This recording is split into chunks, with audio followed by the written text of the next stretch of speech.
last class we got to know about the Gauss law. Gauss law क्या होता है? Gauss law का expression हमने डिस्कस किया था और ये भी डिस्कस किया था. एक बार मैं यहाँ पे लिख देता हूं. कोई भी क्लोज सरफेस अगर है तभी हम वहां पे गॉस लॉ अप्लाई कर सकते हैं. ये सब हमने डिस्कस किया था लास्ट क्लास में. और क्लोज सरफेस अगर है तो ये इंटीग्रेशन के साइन के ऊपर हम ये छोटा सा सर्कुलर साइन बनाते हैं सो दैट इट रिप्रेजेंट्स कि we are finding the flux for a close surface. तो ये किसके इक्वल होता था? इंटीग्रेशन का एक टेक्निक हम यूज कर सकते हैं. और गॉस लॉ हमें क्या बताता है? बहुत आसान सा तरीका है जिससे हम किसी भी क्लोज सरफेस से कितना फ्लक्स पास कर रहा है पता कर सकते हैं. That is Q inside bye epsilon not. एक चीज यहां पे नोटिस करने वाला है कि ये जो हमने यहां पे इनसाइड लिखा है तो इससे तो बिल्कुल क्लियर हो गया कि चार्ज इनसाइड है.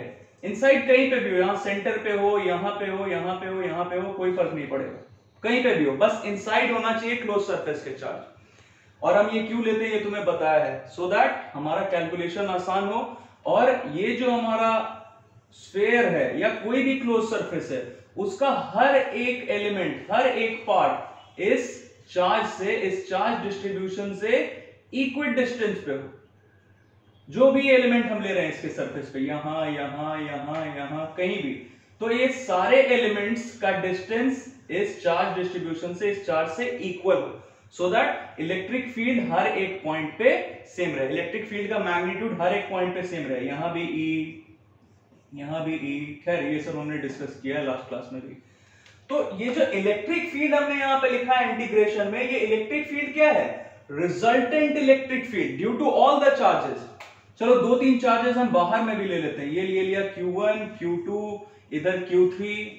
ये सब हमने डिस्कस कर लिया कि जो नेट फ्लक्स है हमारा, net flux through this sphere, ये सिर्फ किसकी वजह से होगा?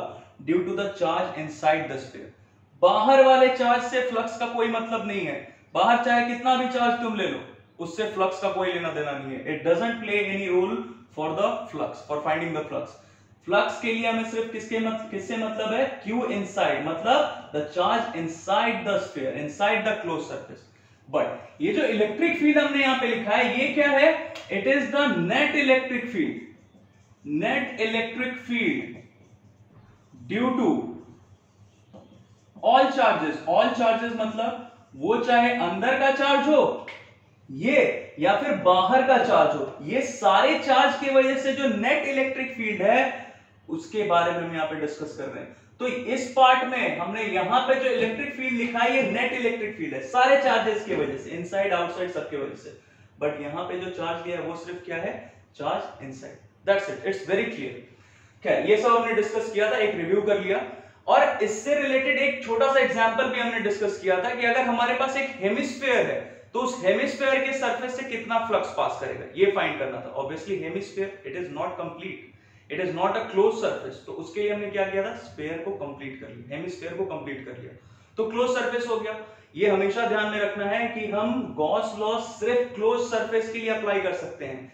एक सर्कल के लिए, ध्यान से सुनना, ये स्फीयर था, एक सर्कल के लिए या एक स्क्वायर के लिए या एक रेक्टेंगल के लिए या एक ट्राइंगल के लिए अगर बोला जाए फाइंड करने के लिए फ्लक्स, तो हम इन सब में गॉस लॉ अप्लाई नहीं कर सकते क्योंकि ये सब टू डायमेंशनल फिगर है, ये सब ओपन फिगर है, ये सब क्लोज फिगर नहीं है.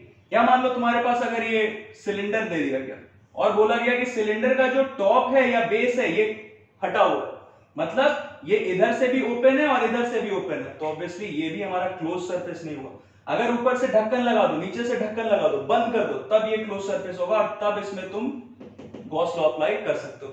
इससे रिलेटेड एक बहुत अच्छा एग्जांपल भी हम इसमें देखेंगे कि अगर हमारे पास कोई क्लोज सरफेस है तब हम क्या कर सकते हैं. अगर क्लोज सरफेस नहीं है और तब भी हम चाहते हैं कि नहीं हमें तो गॉस लॉ अप्लाई करना है क्योंकि उससे हमारा काम आसान हो जाए. देखते हैं क्या करेंगे. हेमिस्फीयर का जैसे एग्जांपल लिया था वैसे ही एक बहुत अच्छा सा एग्जांपल आज भी लेते हैं और उसके बाद हम ये भी डिस्कस करेंगे कि अगर हमारे पास कोई क्लोज सरफेस है भी, सर अगर कोई क्लोज सरफेस है भी और चार्ज अंदर नहीं है, चार्ज कहीं पे उसके सर्कमफेरेंस पे है, उसके पेरिफेरी पे, उसके पेरीमीटर पे है, तब क्या करेंगे देखेंगे.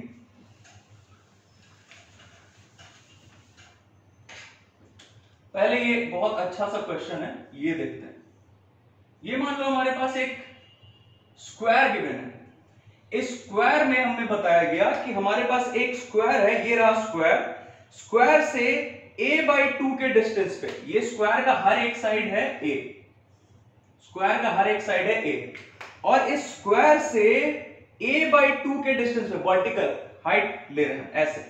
तो ये रहा हमारा स्क्वायर। स्क्वायर से a/2 के डिस्टेंस पे, मान लो यहां स्क्वायर का ये सेंटर है, ये स्क्वायर का सेंटर है, और स्क्वायर के सेंटर से ऊपर बढ़े हैं। ऊपर कितना बढ़े? a/2, मतलब जो साइड है इसका उसका हाफ ले लिया, कुछ भी ले लिया। तो इसके a/2 डिस्टेंस पे एक चार्ज है q। यहां मैं बता देता हूं, यहां से a/2 के डिस्टेंस पे मान लो कहीं यहां पे, और ये डिस्टेंस हमारा कितना है? a/2। ध्यान ये देना है कि ये रहा हमारा square, square surface, 2 dimensional figure. इससे ऊपर बढ़े हम, कितना ऊपर बढ़े? a/2, मतलब यहां कहीं पे एक चार्ज रखा हुआ है, उसका मैग्नीट्यूड है q। तो हमसे ये पूछा जा रहा है कि इस चार्ज q के वजह से, इस चार्ज q के वजह से, थोड़ा क्लियर लिख देते हैं, चलो कैपिटल Q लिख देते हैं, कोई कंफ्यूजन नहीं। तो ये चार्ज q की वजह से इस स्क्वायर सरफेस से, ये जो हमारा स्क्वायर सरफेस है और चार्ज q जो यहां पे a/2 के डिस्टेंस पे यहां से, उसके वजह से इस स्क्वायर सरफेस से कितना फ्लक्स पास करेगा, ये पता करना है। अब तुम सोचोगे सर इसके लिए तो हमें पता करना पड़ेगा कि इलेक्ट्रिक फील्ड तो ऐसे आ रहा है तो परपेंडिकुलर, आसान हो गया। अगर ऐसे आ रहा है, ऐसे आ रहा है, तो सबका कंपोनेंट फाइंड करो जो परपेंडिकुलर है स्क्वायर सरफेस के, और सबका फिर फाइंड करो फ्लक्स, सबको ऐड करो। तो ये तो बहुत लंबा हो जाएगा। इसके लिए हम आसानी से काम कैसे कर सकते हैं? With the help of Gauss law. But Gauss law sir अभी कैसे अप्लाई करें? अभी तो ये ओपन सरफेस, अभी तो ये 2 डायमेंशनल सरफेस है, फिगर है, कैसे अप्लाई कर सकते हैं? बिल्कुल आसान। क्या? चलो इसको ऐसे बना देते हैं।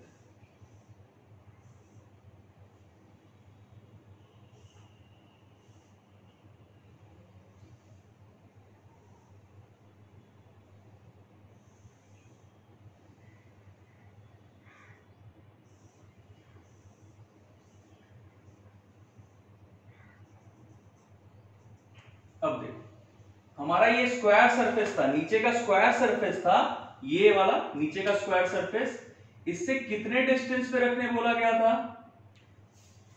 कितने डिस्टेंस पे रखा? ये रहा हमारा सेंटर, स्क्वायर सरफेस जो था उसके सेंटर से a/2 के डिस्टेंस पे रखा। अब जरा सोचो, इन सब का ये मतलब जितने भी इस क्यूब के जितने भी सरफेसेस है सब तो स्क्वायर ही होंगे।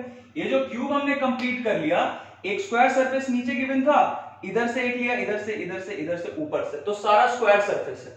तो सारे स्क्वायर सरफेस मिला के क्या बन गया? एक क्यूब बन गया। तो इससे कितने डिस्टेंस पे लिया है? a/2 के डिस्टेंस पे। ये ऐसे दिखाते हैं, थोड़ा आसान होगा समझना। ये यहां कहीं पे चार्ज q रखा गया, चार्ज q को यहां कहीं पे हमने रखा, और ये कितने डिस्टेंस पे है? a/2 के डिस्टेंस पे है। a/2 के डिस्टेंस पे मतलब तुम्हें समझ में आ रहा होगा, ये पूरा है a, या ये पूरा है ये, या ये सबका सब पूरा का पूरा a है। तो a/2 के डिस्टेंस पे इसका क्या मतलब कि ये जो हमारा चार्ज है ये क्यूबॉइड के सेंटर पे आ गया। Very simple it is. क्या हो रहा है? स्क्वायर जो हमारा गिवन था, ये रहा स्क्वायर, स्क्वायर के सेंटर से कितने डिस्टेंस पे लिया? a/2 के डिस्टेंस पे, और ये पूरा a है, तो a/2 के डिस्टेंस पे लिया है चार्ज। इसका मतलब क्या कि स्क्वायर के तो सेंटर पे था ही, और a/2 के डिस्टेंस पे लिया है, मतलब ये कहां पे आ गया? कहीं बीच में। मतलब ये जो हमारा चार्ज है ये किसके बीच में आ गया? हमारे क्यूब के बीच में, बिल्कुल बीचों बीच, सेंटर पे, क्यूब के सेंटर पे आ गया। तो अब ये क्यूब के सेंटर पे आ गया, और तुम्हें दिख रहा है कि क्यूब बन चुका है, तो ये तो क्लोज सरफेस है। तो क्लोज सरफेस के लिए तो हम गॉस लॉ अप्लाई कर सकते हैं। तो गॉस लॉ अप्लाई करेंगे तो क्या होगा? Flux through this entire cube, मैं यहां लिख देता हूं, फ्लक्स थ्रू क्यूब। कितना होगा फ्लक्स थ्रू क्यूब? सिंपल, क्या होता है गॉस लॉ? Q इनसाइड लेते हैं, मतलब चार्ज इनसाइड लेते हैं। चलो एक लाइन लिख ही देता हूं, Q inside that is charge enclosed in the Gaussian surface, in the close surface. Gaussian surface बोलो या क्लोज सरफेस बोलो, जहां पे भी हम गॉस लॉ अप्लाई कर सकते हैं। अभी हम ये देखेंगे, डिस्कस करेंगे कुछ एग्जांपल्स लेके। जिस भी सरफेस के लिए, जिस भी फिगर के लिए हम गॉस लॉ अप्लाई कर सकते हैं, उसे हम बोलते हैं गॉसियन सरफेस। तो ये q inside bye epsilon not. देखो तो जरा चार्ज कितना है इस पूरे क्यूब के अंदर, चार्ज कितना है, सिर्फ ये क्यूब, जो कि इस क्यूब के सेंटर पे हमने देख लिया। तो ये क्या हो गया, q bye epsilon not. But ये तो पूरे के पूरे क्यूब से, मतलब इस सरफेस से, इस सरफेस से, इस सरफेस से, उधर वाले सरफेस से, सामने वाले सरफेस से और नीचे वाले सरफेस से, स्क्वायर सरफेस जो हमारे पास पहले से गिवन है, इन सारे से फ्लक्स करेगा इतना, सारे के सारे सरफेसेस से इतना फ्लक्स पास करेगा। तो हमें क्या पूछा जा रहा था कि सिर्फ इस स्क्वायर सरफेस से, ये जो हमारा स्क्वायर सरफेस गिवन है, सिर्फ इस स्क्वायर सरफेस से कितना फ्लक्स पास करेगा due to this charge q। तो हम क्या करेंगे, 6 सरफेसेस मिलाकर इतना फ्लक्स पास कर रहा है पूरे के पूरे क्यूब से, तो सिर्फ एक स्क्वायर सरफेस से कितना पास करेगा, 6 से डिवाइड कर देंगे, सिंपल। तो यहां मैं लिख देता हूं, चलो इसको 5 डैश से डिनोट कर लेते हैं, क्योंकि हमें फाइंड नहीं करना, हमें फाइंड करना है, दैट इज, यहां लिख ही देता हूं, flux through the square surface. ये बहुत रिपीटेड क्वेश्चन है, ये बहुत सारे बुक्स में तुम्हें मिल जाएगा और बिल्कुल आसान है। Flux through the square surface मतलब ये जो हमारा बेस है, इस क्यूब का जो बेस है, इससे कितना हो गया, 6 से डिवाइड कर दिया, मतलब q बाय 6 एप्सिलॉन नॉट। तो एक हेमिस्फीयर वाला एग्जांपल लिया था, एक ये एग्जांपल लिया, इससे हमें आइडिया क्या मिल गया कि अगर हमारे पास कोई क्लोज फिगर नहीं भी है, बट अगर हम उससे क्लोज फिगर बना लेते हैं तो we can apply Gauss law, और उससे बहुत आसानी से हम फ्लक्स पास कितना पास कर रहा है वो फाइंड कर सकते हैं। सो अब इसके अलावा देखते हैं कि हम गॉसियन सरफेस किसे बोलते हैं, और ये सब अभी तक हमने जितना एग्जांपल लिया ये सारा, ये सबको हम बोलते हैं गॉसियन सरफेस। मतलब जो भी सरफेस गॉस लॉ को ओबे करेगा उन सबको बोलेंगे गॉसियन सरफेस। जैसे ये स्फीयर, इसके अंदर अगर कोई चार्ज है, ये सिलेंडर, ये अगर क्लोज्ड है, ये दोनों खुला नहीं होना चाहिए, ये क्लोज्ड है, तो इसके अंदर कहीं पे भी कोई चार्ज है, या फिर ये कोन, इसके अंदर कोई भी चार्ज है, या फिर कोई भी तुम एग्जांपल ले सकते हो, ये जैसे अभी हमने क्यूबॉइड का लिया, या क्यूब ले लो, कुछ भी ले लो, तो ये जितने भी क्लोज सरफेसेस हैं और अंदर में चार्ज है, बाहर के चार्ज से हमें कोई मतलब नहीं, क्योंकि उसके वजह से कोई फ्लक्स होगा ही नहीं, ये अभी हमने देखा। तो अंदर कोई भी चार्ज है किसी भी क्लोज सरफेस के, तो उन सब का हमारा जो फ्लक्स है वो हम किससे फाइंड करते हैं, गॉस लॉ से। और जो भी सरफेस, जो भी क्लोज सरफेस, अब ये सारे क्लोज सरफेस है, अभी ये सारे क्लोज सरफेस ऑब्वियसली ये सब गॉस लॉ को फॉलो कर रहे हैं, ओबे कर रहे हैं, तो इन सबको हम क्या बोलते हैं, इन सबको हम बोलते हैं गॉसियन सरफेस। बट एक मैं तुम्हें एग्जांपल दे दूं, वैसे तुम्हें बहुत सारे मिलेंगे, यहां एक सिंपल सा एग्जांपल लेते हैं। मान लो ये हमने एक कोन लिया और यहां पे एक चार्ज रख दिया Q। अब इसका अगर हमें इलेक्ट्रिक फ्लक्स फाइंड करने बोला जाए कि ये जो चार्ज Q इस वर्टेक्स पे रखा है कोन के, इसके वजह से कितना फ्लक्स जाएगा कोन से, what will be the value of flux passing through this cone, तो इसके लिए हम गॉस लॉ अप्लाई नहीं कर सकते, नहीं तो हमें तो बहुत आसान लगेगी, सर ये तो Q बाय एप्सिलॉन नॉट होगा, ये हो जाएगा गलत, क्योंकि this time the Q it is not inside the cone, ये कोन के अंदर है, या सिलेंडर के अंदर, या स्फीयर, या क्यूब, या क्यूबॉइड के अंदर, किसी भी क्लोज सरफेस के अंदर अगर चार्ज है तब उसका flux Q bye epsilon not है, बट यहां पे ये अंदर नहीं है। This cone, this solid surface, this close surface, it is passing through the charge, charge से पास नहीं करना चाहिए, और यहां पे क्या कर रहा है, ये जो कोन है हमारा, ये इस चार्ज से पास कर रहा है, मतलब ये इसके वर्टेक्स पे, अंदर नहीं है। तो अगर अंदर नहीं है, ध्यान से समझना, बहुत आसान है और बहुत मजेदार है, अंदर रहेगा तो गॉस लॉ ओबे करेगा, बाहर है तो फ्लक्स जीरो।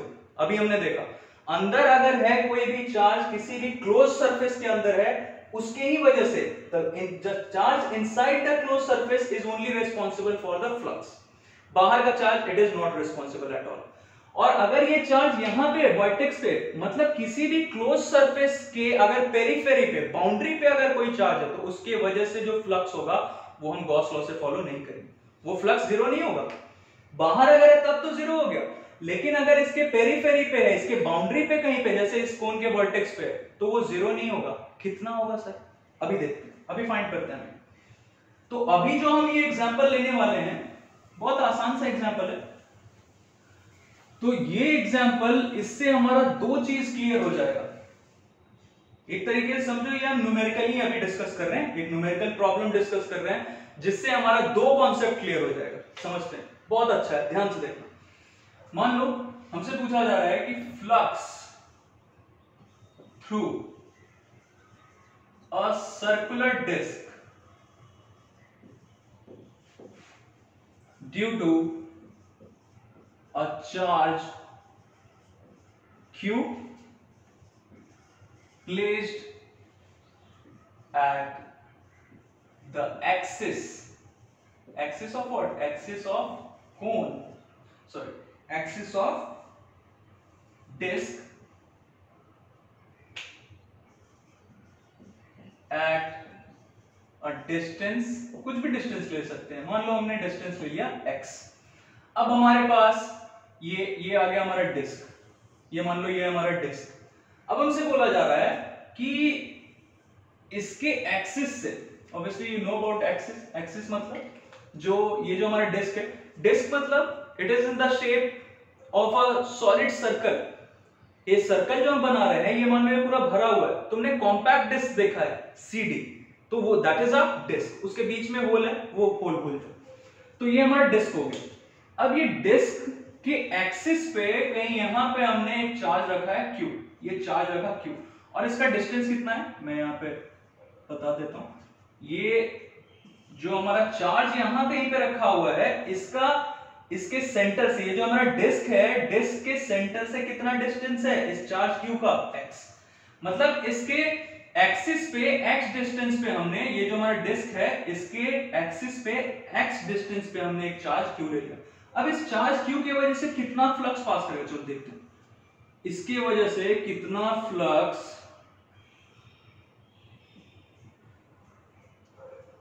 पास करेगा। What will be the flux through the circular disc due to this charge. इस चार्ज Q की वजह से कितना फ्लक्स पास कर रहा होगा इस सर्कुलर डिस्क से। बहुत आसान क्वेश्चन है और बहुत अच्छा है, इससे हमारा कॉन्सेप्ट और भी ज्यादा अच्छा हो जाएगा। देखते हैं क्या करने वाले हैं यहां पे, ध्यान से देखना। इसमें ऐसा कुछ भी नहीं है कि समझ में नहीं आए या फिर लोग कंफ्यूज हो, ऐसा कुछ भी नहीं है इसमें। हम समझते हैं क्या करने वाले हैं।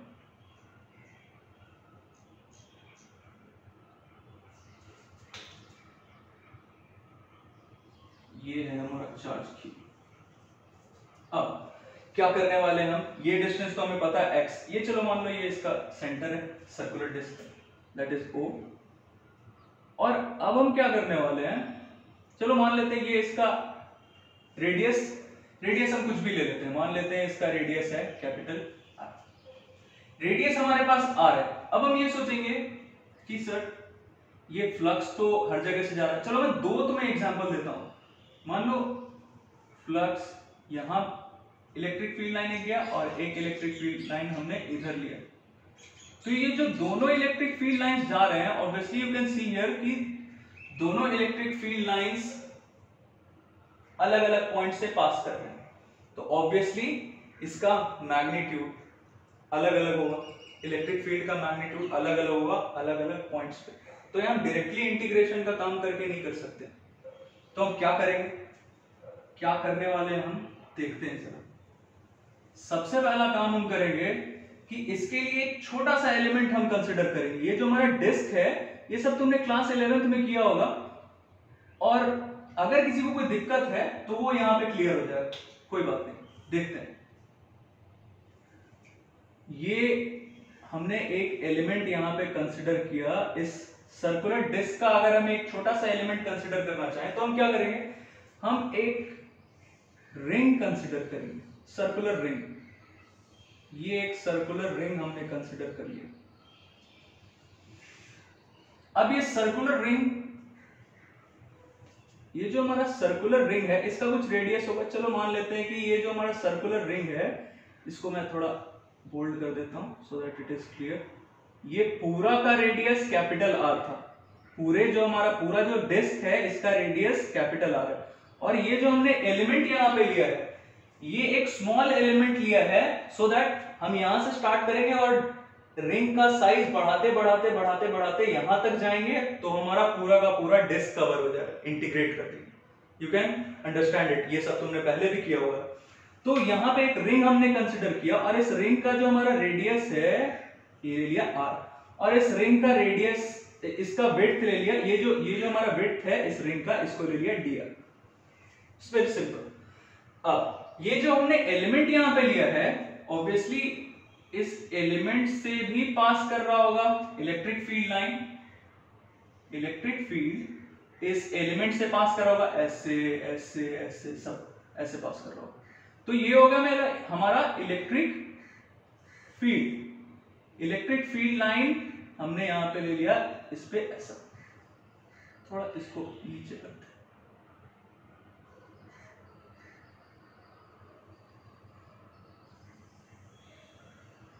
मान लो कहीं यहां पे हमने लिया, तो ये इलेक्ट्रिक फील्ड यहां से भी जा रहा है, इधर से भी जाएगा इस एलिमेंट से होते हुए। मतलब पहले हम इसका फ्लक्स फाइंड कर लें और जब इसका फ्लक्स आ जाएगा तो जीरो से स्टार्ट करेंगे रेडियस को और बढ़ाते बढ़ाते बढ़ाते यहां तक ले आएंगे, तो वी आर डन, हमारा काम हो जाएगा। तो पहले इस एलिमेंट से, इस रिंग से कितना फ्लक्स पास कर रहा है वो समझते हैं।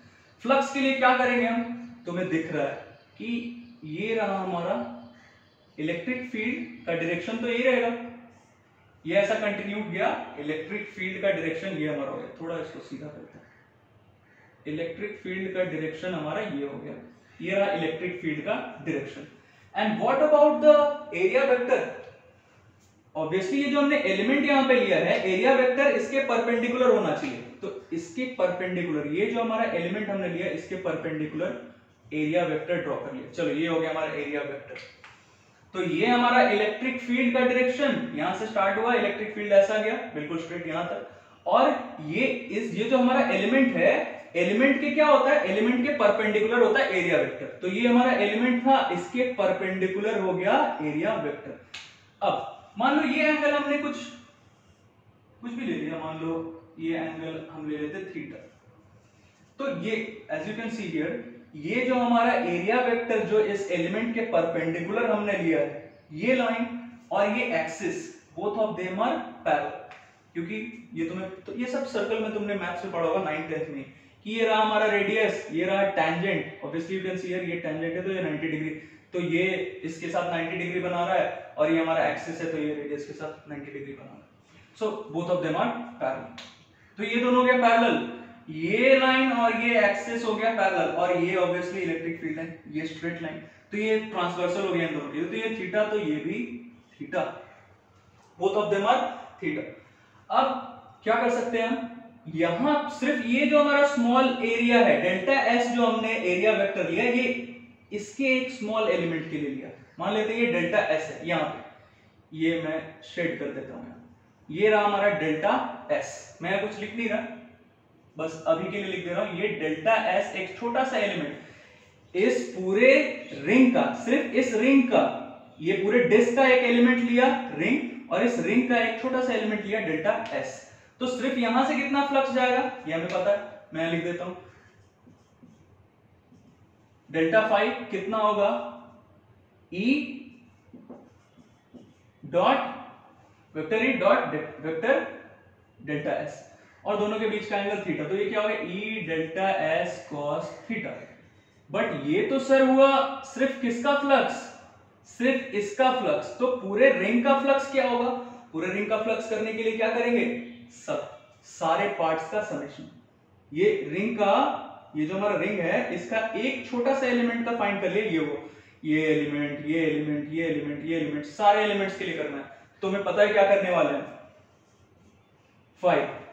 फाई, और यहां ब्रैकेट में लिख देते हैं, ये फाई किसके लिए हम फाइंड कर रहे हैं, ये फ्लक्स किसके लिए फाइंड कर रहे हैं, फ्लक्स थ्रू द रिंग, सिर्फ इस रिंग के जो एलिमेंट हमने कंसीडर किया, इस रिंग के लिए कितना होगा फ्लक्स, सबका समेशन करो, ई डेल्टा एस कॉस थीटा। तो ये ई इस रिंग के लिए, ई यहां पे यहां पे यहां पे यहां पे सबके लिए हमने लिया, क्या हो गया, E cos theta. And what about this delta S, ये delta S delta S delta S delta S, इसका पूरे का समेशन किया, तो इस रिंग का एरिया, ये जो हमारा रिंग है, इस रिंग का एरिया क्या होगा? चलो इसको मैं समझा देता हूं थोड़ा। इस रिंग को तुम इमेजिन करो कि ये रिंग को तुमने खोल के ऐसे रख दिया, इस रिंग को यहां से खोला और ऐसे रख दिया, तो ये कुछ ऐसा हो जाएगा। फिर इसको फोल्ड करोगे तो रिंग बन जाएगा, इसको खोल के रख दिया तो ऐसा हो गया, रिंग खुल गया। तो ये रिंग जब खुल गया तो इसका ये अगर रिंग का जो अंदर वाला हमें सरफेस दिख रहा है, इसका हम पेरीमीटर फाइंड करें तो लेंथ आ जाएगा इसका, ये इसका अंदर का सरफेस ये रहा आर रेडियस, तो ये पेरीमीटर अगर फाइंड कर लें अंदर वाले सरफेस का रिंग का, तो ये कितना हो जाएगा 2 पाई आर। और इसका विड्थ कितना है?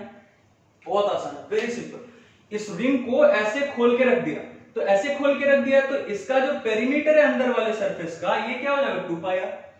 और ये जो खोल के रख दिया तो इसका जो विड्थ है, ये इसका विड्थ हो गया मतलब डी आर। तो इसका एरिया हमारा कितना हो जाएगा? इस पूरे का एरिया समेशन किया डेल्टा एस का, तो इस पूरे का एरिया कितना हो जाएगा 2 pi R, that is length into breadth, तो 2 पाई आर डी आर। ये हो गया हमारा काम यहाँ पे। अब क्या कर सकते हैं, मैं अब इस पार्ट को जरा हटा रहा हूं क्योंकि मुझे इधर लिखना है। ये पूरा कितना है मैं यहां लिख देता हूं, ये पूरा है x। अब हमारे पास क्या आ गया, इस रिंग से, सिर्फ इस रिंग से कितना फ्लक्स पास कर रहा है ये हमें पता चल गया। cos थीटा का वैल्यू हम बाद में रख लेंगे, ये सिर्फ इस रिंग का पता चल गया। अब अगर ये रिंग हमने यहां से जो लिया है, अगर रिंग, चलो मान लेते हैं कि चलो इलेक्ट्रिक फील्ड का भी वैल्यू रख ही लेते हैं, इधर लिख रहा हूं, इलेक्ट्रिक फील्ड का वैल्यू रखते हैं। तो ये रिंग के लिए हमारा ये अभी भी फाई अभी भी क्या है, फ्लक्स थ्रू द रिंग। ई का वैल्यू रखते हैं, ई का वैल्यू तुम्हें पता है क्या होगा, इस चार्ज की वजह से इस पॉइंट पे या इस पॉइंट पे या इस पॉइंट पे या इस पॉइंट पे, किसी भी पॉइंट पे डिस्टेंस तो सबके लिए सेम रहेगा, क्योंकि यहां पे हमने जितना लिया उतना ही डिस्टेंस। ये समझो ऐसा, ये रहा हमारा रिंग, ये हमारा रिंग है और यहां पे क्यू चार्ज है इसके एक्सिस पे, तो ये जितना डिस्टेंस उतना ही डिस्टेंस ये, उतना ही डिस्टेंस पे ये, उतने ही डिस्टेंस पे ये, उतने ही डिस्टेंस पे ये।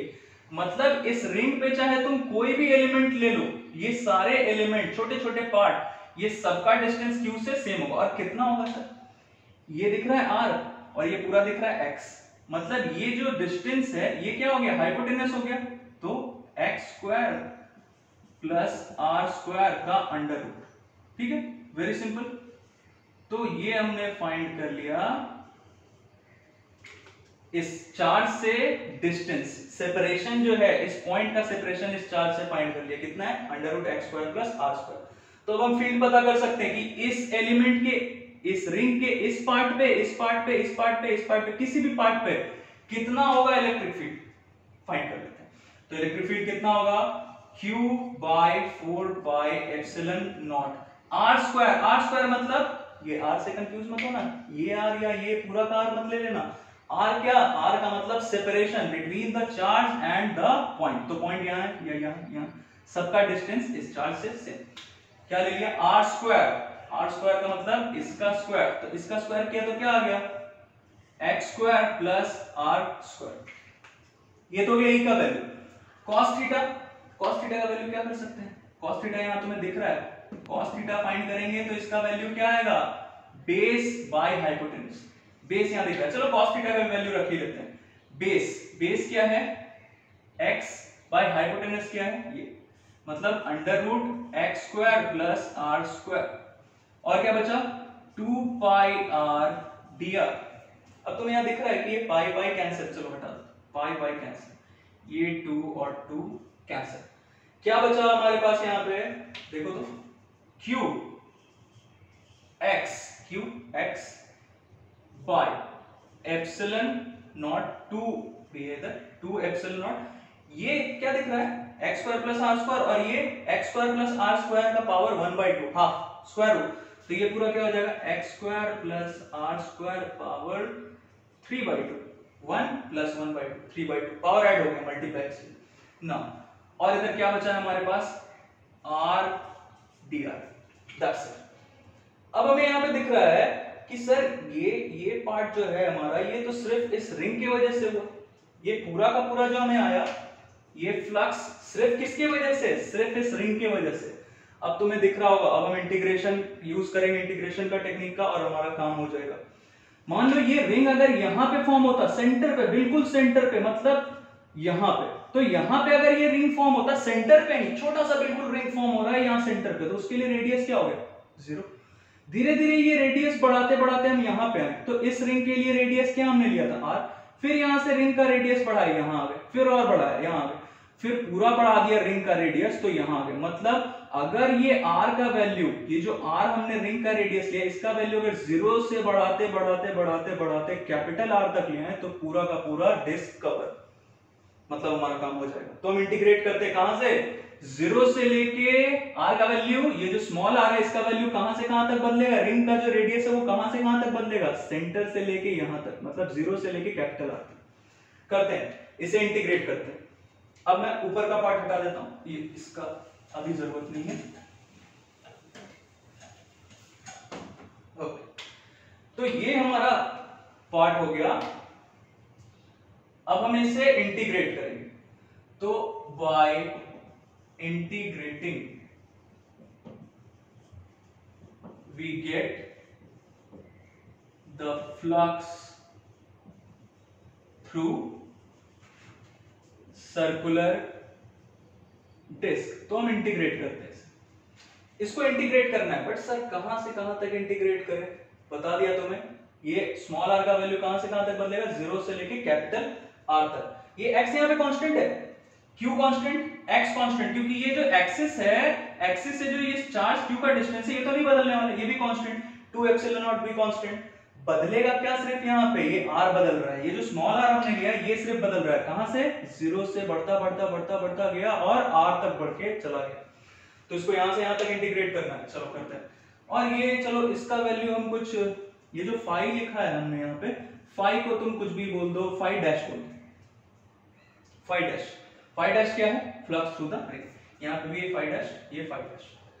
तो अब अगर हमें फाई चाहिए, फाई मतलब यहां लिख देता हूं ब्रैकेट में, ये फाई मतलब ये इंडिकेट कर देता हूं, फाई यहां पे क्या है, flux through the ring, the flux through the circular disc, ये फाई। तो इसके लिए हम क्या करेंगे, इसके लिए हम इंटीग्रेट करेंगे इसको, इस पूरे को, मतलब चलो ये एक और लाइन लिख ही देता हूं, फाई डैश को इंटीग्रेट करेंगे, फाई डैश को इंटीग्रेट करेंगे, कहां से कहां तक इंटीग्रेट करेंगे, r यहां पे सिर्फ वेरिएबल है, ये सिर्फ बदलेगा, बाकी सारा कांस्टेंट है, कहां से कहां तक बदलेगा बताया, 0 से लेके बढ़ाते बढ़ाते r तक।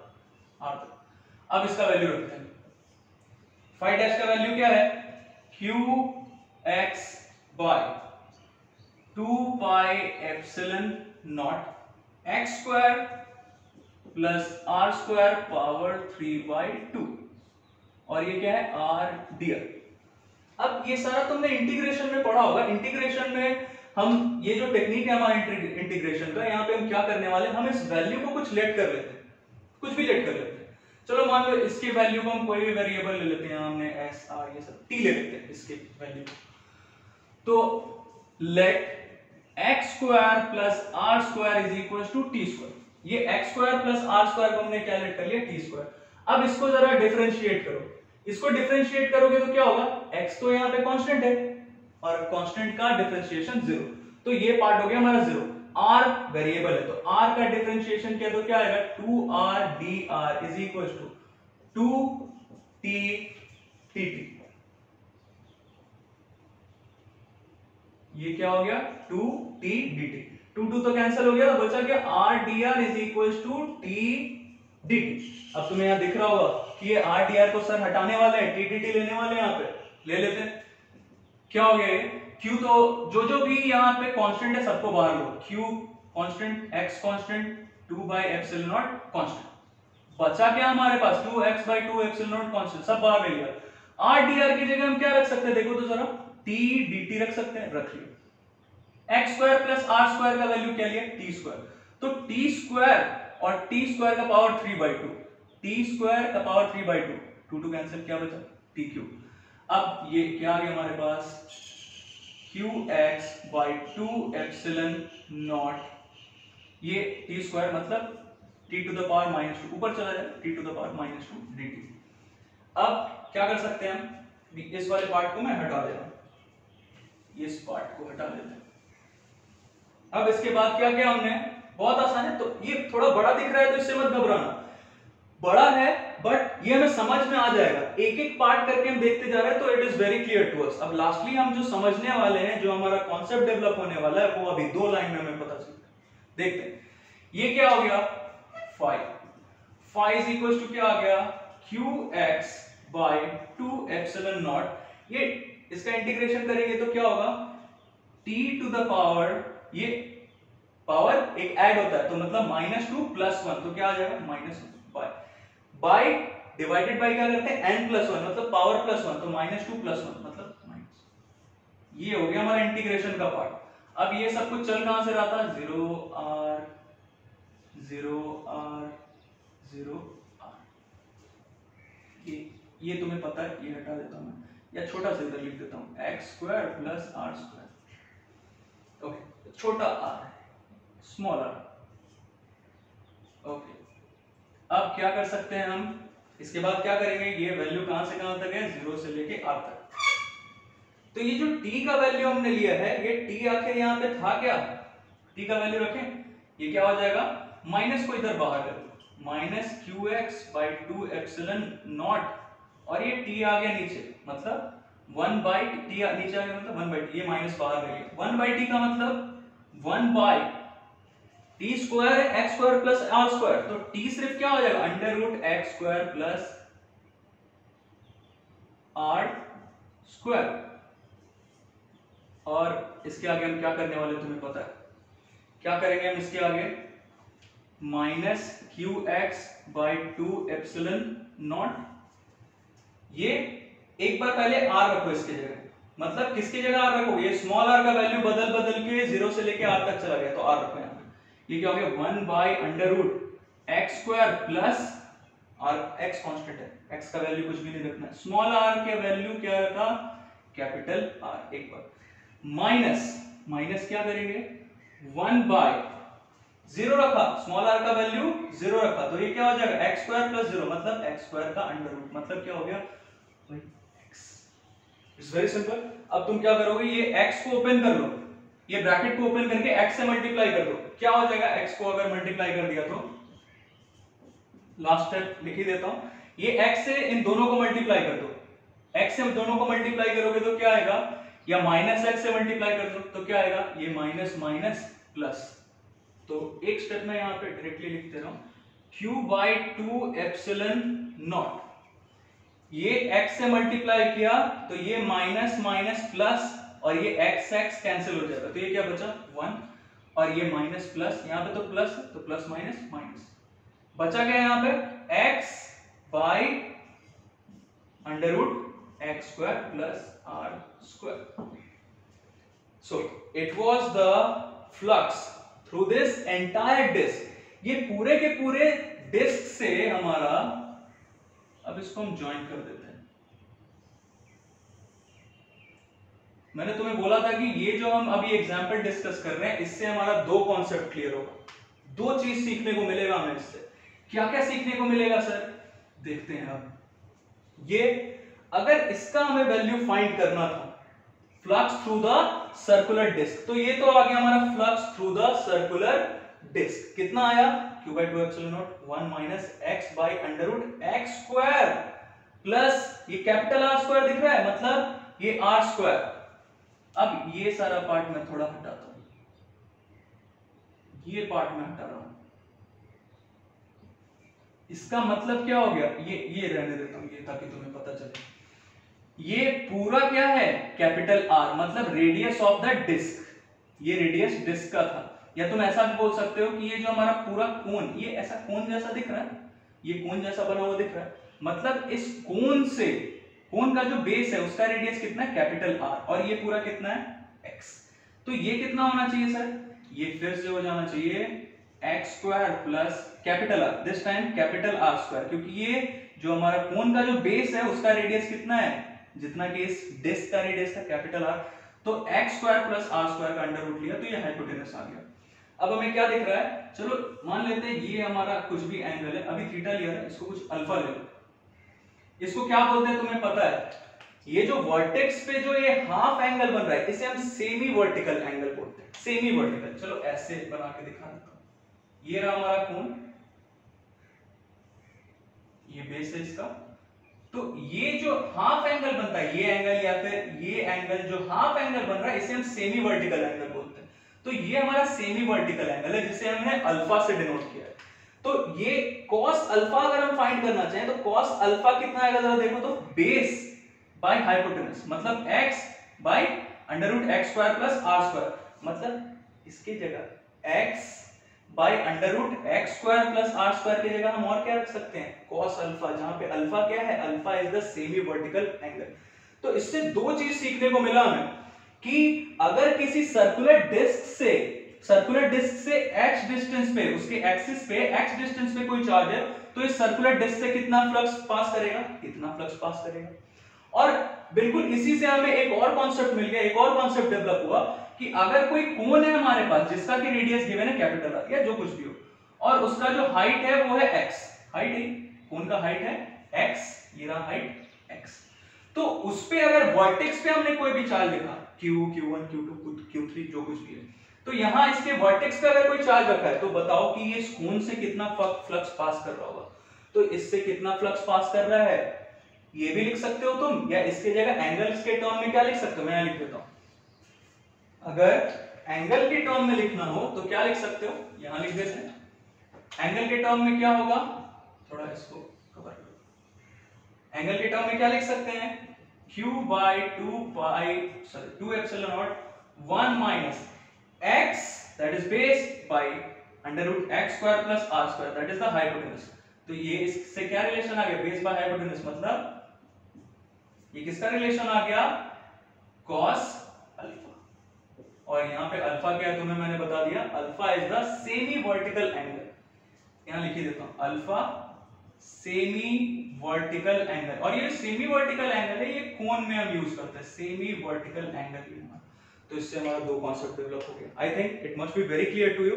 और तुम्हें यहाँ पता चल गया होगा कि सर अगर कोई भी चार्ज किसी क्लोज सरफेस के अंदर है तब तो झट से बोल दिया q बाय एप्सिलॉन नॉट, वो कोन हो, स्फीयर हो, सिलेंडर हो, क्यूब, क्यूबॉइड जो कुछ भी है, या किसी इरेगुलर शेप का अगर हमारे पास क्लोज सरफेस है तब भी q bye epsilon not. But यहाँ उतने आसानी से हम नहीं बोल सकते क्योंकि ये this time the charge q is not inside. अगर बाहर भी रहता तब भी बोल देते कि इसका तो फ्लक्स जीरो होगा सर, बट ये है कहां, ना बाहर है और ना अंदर, ये इसके बाउंड्री पे, मतलब इसके वर्टेक्स पे। तो वर्टेक्स पे है तो ये पूछा जा सकता है, बहुत रिपीटेड सवाल है, बहुत रिपीटेड क्वेश्चन है। तो यहां पे अगर रखा है तो कितना होगा, इतना होगा। So it was all about Gauss law. Now in the next section we will discuss about application. Application वैसे हम कहीं पे भी अप्लाई कर सकते हैं इससे, बट यूजफुल ये हमारे लिए हर जगह नहीं है, कहीं पे भी अप्लाई कर सकते हैं। जैसा मैंने तुम्हें अभी बोला कि सेंटर पे ही रखें चार्ज को जरूरी नहीं है, वो हम अपने कैलकुलेशन को इजियर बनाने के लिए कर रहे हैं। हम कहीं पे भी रख सकते हैं चार्ज को, कहीं पे भी, किसी भी, यहां भी रख सकते हैं, यहां भी, बस क्लोज सरफेस के अंदर होना चाहिए। बट वो कॉम्प्लेक्स हो जाता है थोड़ा हमारे लिए कैलकुलेशन, इसीलिए हम वैसा अभी तक नहीं देख रहे, आगे चल के देखेंगे इसके बारे में।